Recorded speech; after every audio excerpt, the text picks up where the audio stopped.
A caucus race and a long tail. They were indeed a queer-looking party that assembled on the bank. The birds with draggled feathers, the animals with their fur clinging close to them, and all dripping wet, cross, and uncomfortable. The first question, of course, was how to get dry again. They had a consultation about this, and after a few minutes it seemed quite natural to Alice to find herself talking familiarly with them as if she had known them all her life. Indeed, she had quite a long argument with the Lory, who at last turned sulky and would only say, "I'm older than you. You must know better." And this Alice would not allow, without knowing how old it was, and as the Lory positively refused to tell its age, there was no more to be said. At last, the mouse, who seemed to be a person of some authority among them, called out, "Sit down, all of you, and listen to me. I'll soon make you dry enough." They all sat down at once in a large ring with the mouse in the middle. Alice kept her eyes anxiously fixed on it, for she felt sure she would catch a bad cold if she did not get dry very soon. "Ahem," said the mouse with an important air. "Are you all ready? This is the driest thing I know. Silence all round, if you please." William the Conqueror, whose cause was favored by the Pope, was soon submitted to by the English, who wanted leaders, and had been of late much accustomed to usurpation and conquest. Edwin and Morcar, the Earls of Mercia and Northumbria. "Ah," said the Lory, with a shiver. "I beg your pardon," said the mouse, frowning but very politely. "Did you speak?" "Not I," said the Lory hastily. "I thought you did," said the mouse. "I proceed. Edwin and Morcar, the Earls of Mercia and Northumbria, declared for him, and even Stigand, the patriotic Archbishop of Canterbury, found it advisable." "Found what?" said the duck. "Found it," the mouse replied rather crossly. "Of course you know what it means." "I know what it means well enough. When I find a thing," said the duck, "it's generally a frog or a worm. The question is, what did the Archbishop find?" The mouse did not notice this question, but hurriedly went on. "Found it advisable to go with Edgar Atheling to meet William and offer him the crown. William's conduct at first was moderate, but the insolence of his Normans— How are you getting on now, my dear?" it continued, turning to Alice as it spoke. "As wet as ever," said Alice in a melancholy tone. "It doesn't seem to dry me at all." "In that case," said the dodo solemnly, rising to its feet, "I move that the meeting adjourn for the immediate adoption of more energetic remedies." "Speak English," said the eaglet. "I don't know the meaning of half those long words, and what's more, I don't believe you do either." And the eaglet bent down its head to hide a smile. Some of the other birds tittered audibly. "What I was going to say," said the dodo in an offended tone, "was that the best thing to get us dry would be a caucus race." "What is a caucus race?" said Alice. Not that she wanted much to know, but the dodo had paused as if it thought that somebody ought to speak, and no one else seemed inclined to say anything. "Why," said the Dodo, "the best way to explain it is to do it, and as you might like to try the thing yourself some winter day, I will tell you how the Dodo managed it. First it marked out a race course, in a sort of circle. The exact shape doesn't matter, it said. And then all the party were placed along the course, here and there. There was no 1, 2, 3 and away, but they began running when they liked and left off when they liked, so that it was not easy to know when the race was over. However, when they had been running half an hour or so and were quite dry again, the Dodo suddenly called out, 'The race is over,' and they all crowded round it, panting and asking, 'But who has won?' This question the Dodo could not answer without a great deal of thought, and it stood for a long time with one finger pressed upon its forehead, the position in which you usually see Shakespeare in the pictures of him, while the rest waited in silence. At last the Dodo said, 'Everybody has won, and all must have prizes.' 'But who is to give the prizes?' quite a chorus of voices asked. 'Why, she, of course,' said the Dodo, pointing to Alice with one finger, and the whole party at once crowded round her, calling out in a confused way, 'Prizes, prizes.' Alice had no idea what to do, and in despair she put her hand in her pocket and pulled out a box of comfits. Luckily the salt water had not got into it, and handed them round as prizes. There was exactly one apiece all round.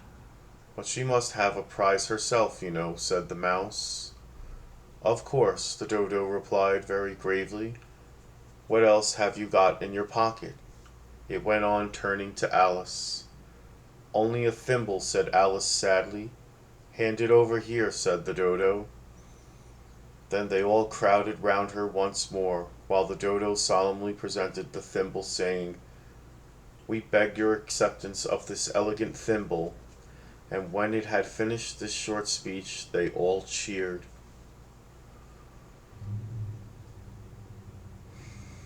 Alice thought the whole thing very absurd, but they all looked so grave that she did not dare to laugh, and as she could not think of anything to say, she simply bowed and took the thimble, looking as solemn as she could.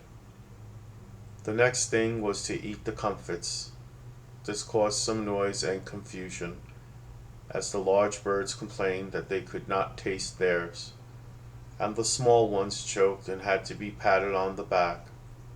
However, it was over at last, and they sat down again in a ring, and begged the Mouse to tell them something more.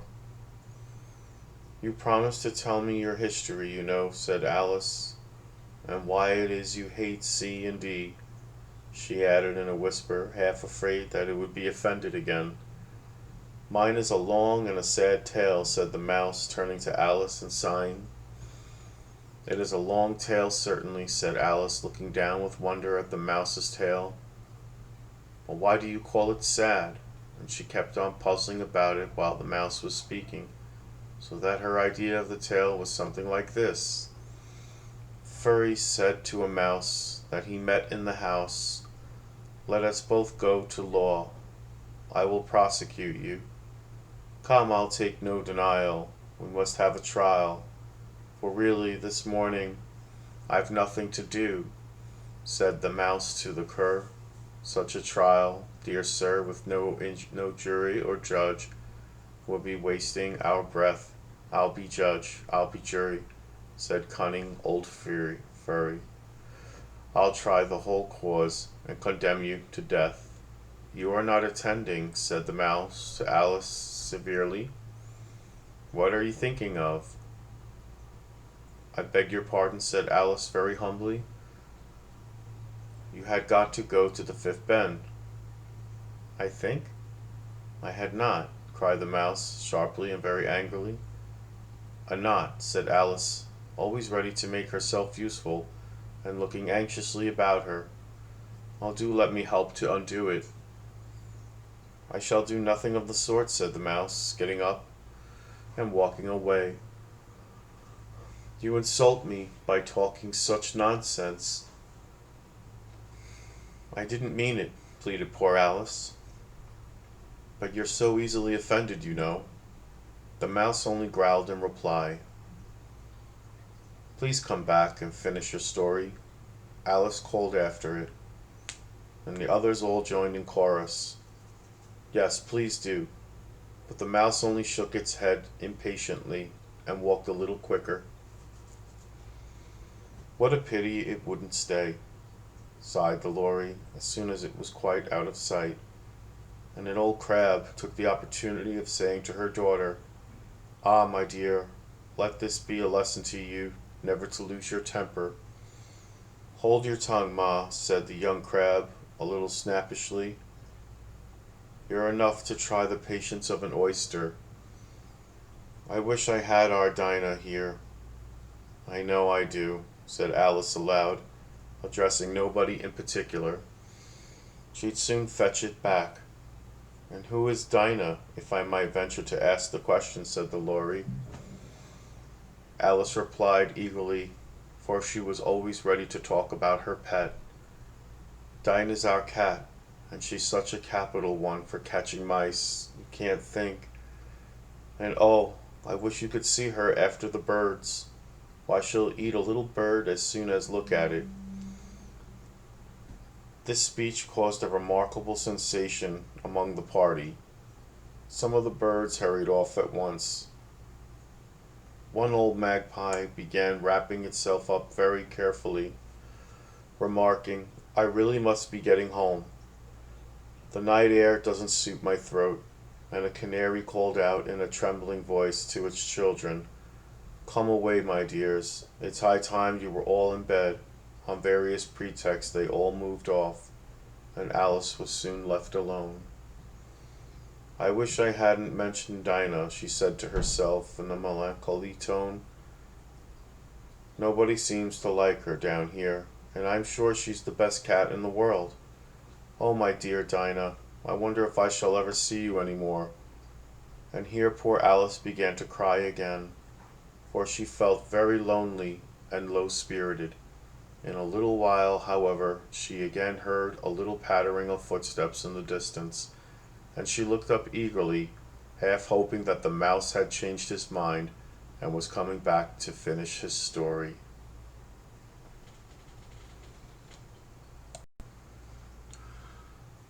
Chapter 4.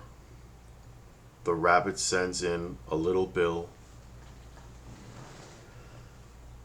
It was the White Rabbit, trotting slowly back again, and looking anxiously about as it went, as if it had lost something, and she heard it muttering to itself, the Duchess, oh my dear paws, oh my fur and whiskers, she'll get me executed. As sure as ferrets are ferrets, where can I have dropped them, I wonder? Alice guessed in a moment that it was looking for the fan and the pair of white kid gloves, and she very good-naturedly began hunting about for them. But they were nowhere to be seen. Everything seemed to have changed since her swim in the pool, and the great hall, with the glass table and the little door, had vanished completely. Very soon the rabbit noticed Alice as she went hunting about, and called out to her in an angry tone, Why, Mary Ann, what are you doing out here? Run home this moment and fetch me a pair of gloves and a fan. Quick now. And Alice was so much frightened that she ran off at once in the direction it pointed to, without trying to explain the mistake it had made. He took me for his housemaid, she said to herself as she ran. How surprised he'll be when he finds out who I am. But I'd better take him his fan and gloves, that is, if I can find them. As she said this, she came upon a neat little house, on the door of which was a bright brass plate with the name W. Rabbit engraved upon it. She went in without knocking, and hurried upstairs in great fear lest she should meet the real Mary Ann and be turned out of the house before she had found the fan and gloves. How queer it seems, Alice said to herself, to be going messages for a rabbit.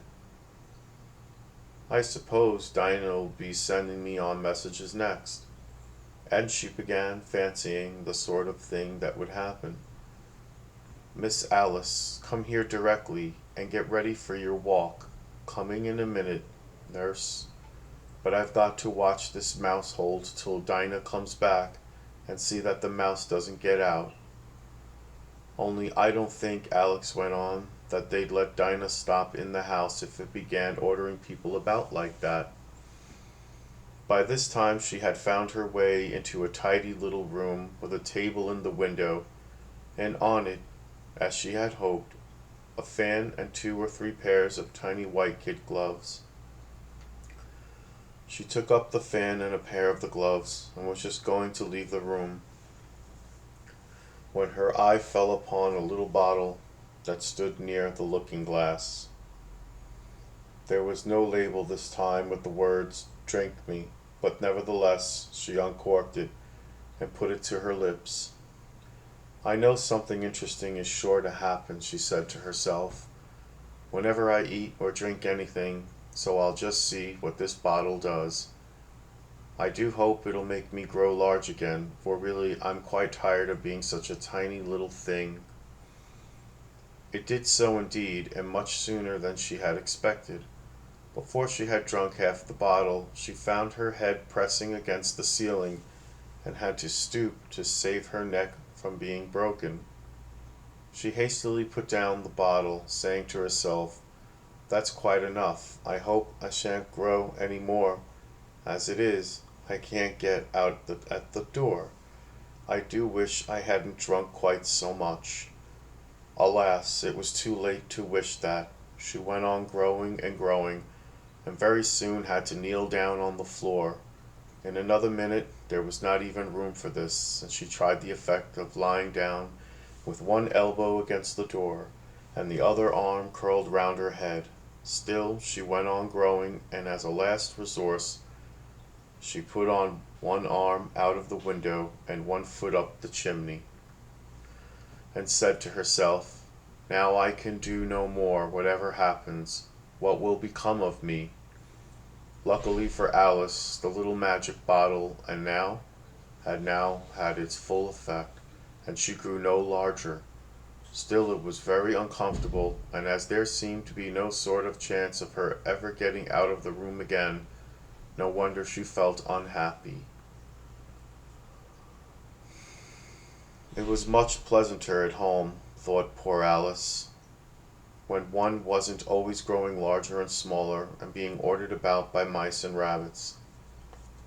I almost wish I hadn't gone down that rabbit hole, and yet, it's rather curious, you know, this sort of life. I do wonder what can have happened to me. When I used to read fairy tales, I fancied that kind of thing never happened, and now here I am in the middle of one.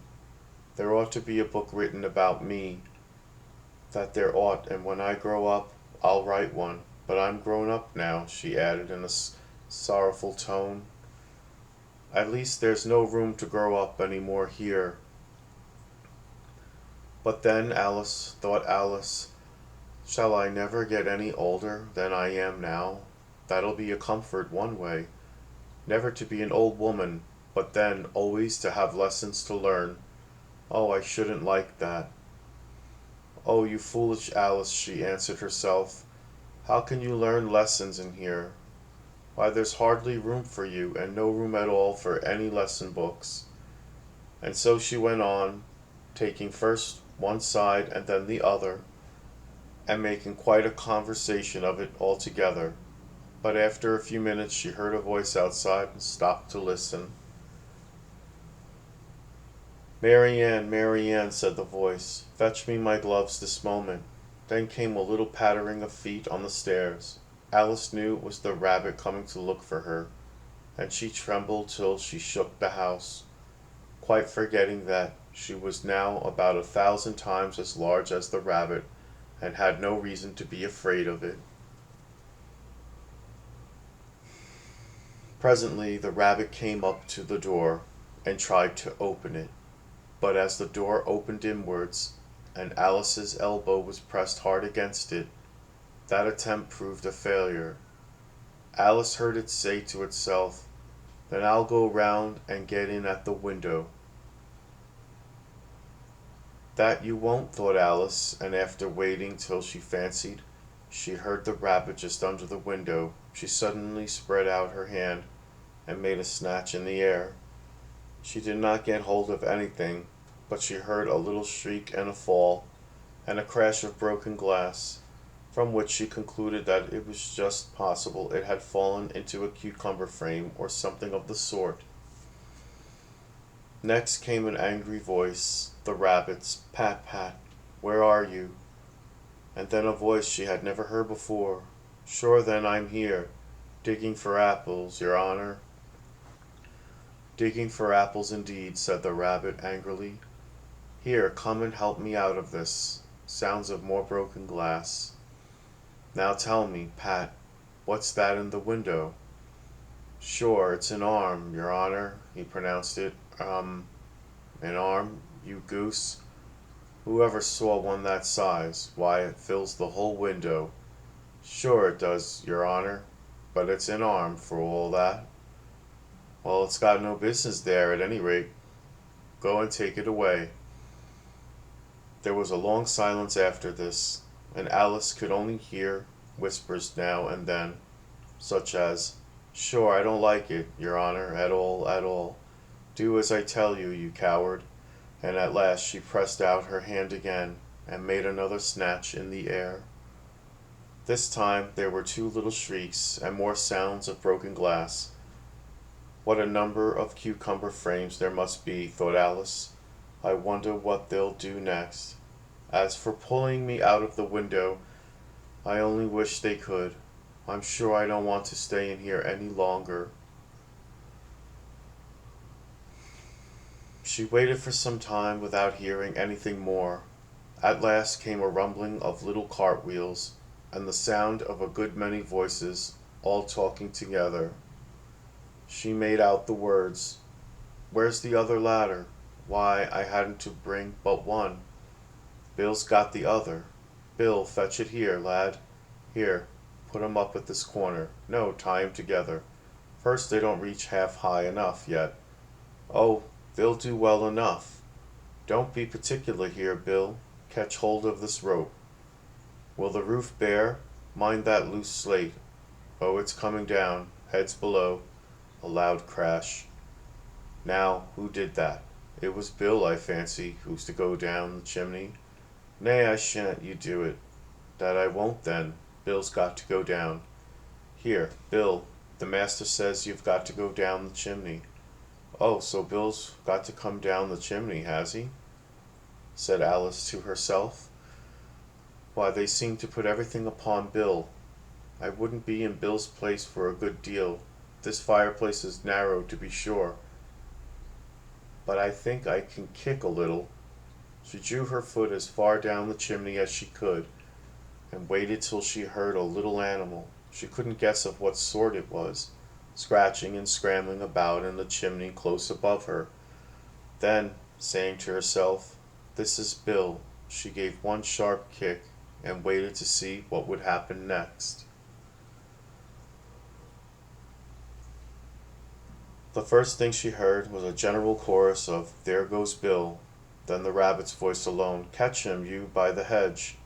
Then silence, and then another confusion of voices. "Hold up his head, brandy now, don't choke him. How was it, old fellow? What happened to you? Tell us all about it." Last came a little feeble, squeaking voice.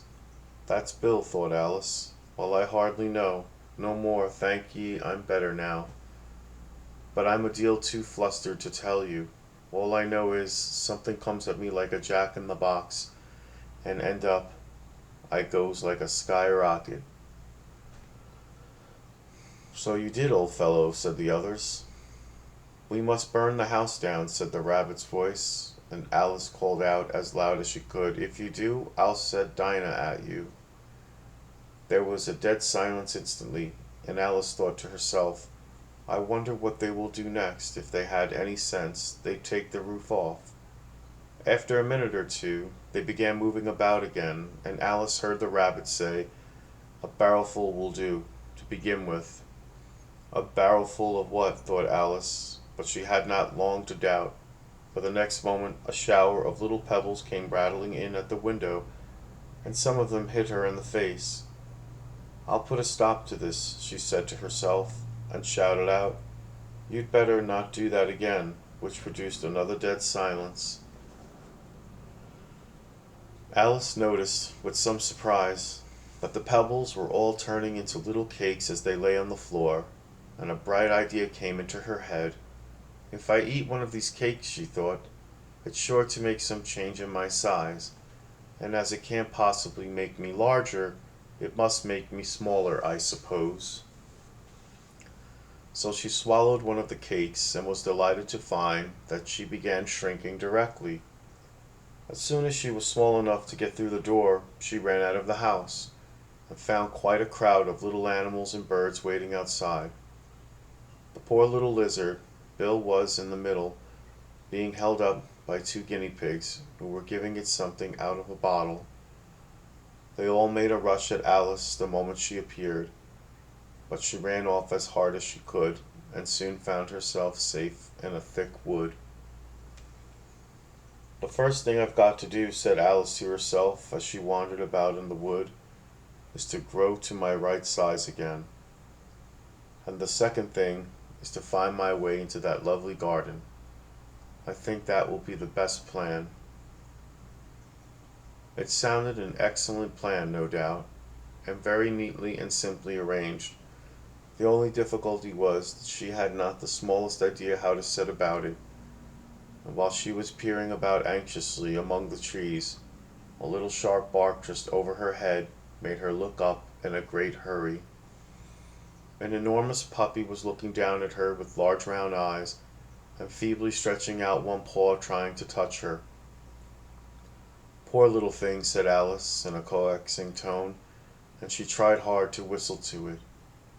But she was terribly frightened all the time at the thought that it might be hungry, in which case it would be very likely to eat her up in spite of all her coaxing. Hardly knowing what she did, she picked up a little bit of stick and held it out to the puppy, whereupon the puppy jumped into the air of all its feet at once with a yelp of delight, and rushed at the stick, and made believe to worry it. Then Alice dodged behind a great thistle to keep herself from being run over, and the moment she appeared on the other side, the puppy made another rush at the stick, and tumbled head over heels in its hurry to get hold of it. Then Alice, thinking it very likely having a game of play with a cart horse, and expecting every moment to be trampled under its feet, ran round the thistle again. Then the puppy began a series of short changes at the stick, running a very little way forwards each time and a long way back, and barking hoarsely all the while, till at last it sat down a good way off, panting, with its tongue hanging out of its mouth and its great eyes half shut. This seemed to Alice a good opportunity for making her escape, so she set off at once and ran till she was quite tired and out of breath, until the puppy's bark sounded quite faint in the distance. "And yet what a dear little puppy it was," said Alice as she leant against a buttercup to rest herself, and fanned herself with one of the leaves. "I should have liked teaching it tricks very much if I'd only been the right size to do it. Oh dear, I'd nearly forgotten that I've got to grow up again. Let me see, how is it to be managed? I suppose I ought to eat or drink something or other, but the great question is what?" The great question certainly was what. Alice looked all round her at the flowers and the blades of grass, but she did not see anything that looked like the right thing to eat or drink under the circumstances. There was a large mushroom growing near her, about the same height as herself, and when she had looked under it, and on both sides of it, and behind it, it occurred to her that she might as well look and see what was on the top of it. She stretched herself up on tiptoe and peeped over the edge of the mushroom, and her eyes immediately met those of a large caterpillar that was sitting on the top with its arms folded, quietly smoking a long hookah and taking not the smallest notice of her or of anything else. Join me for the next chapter.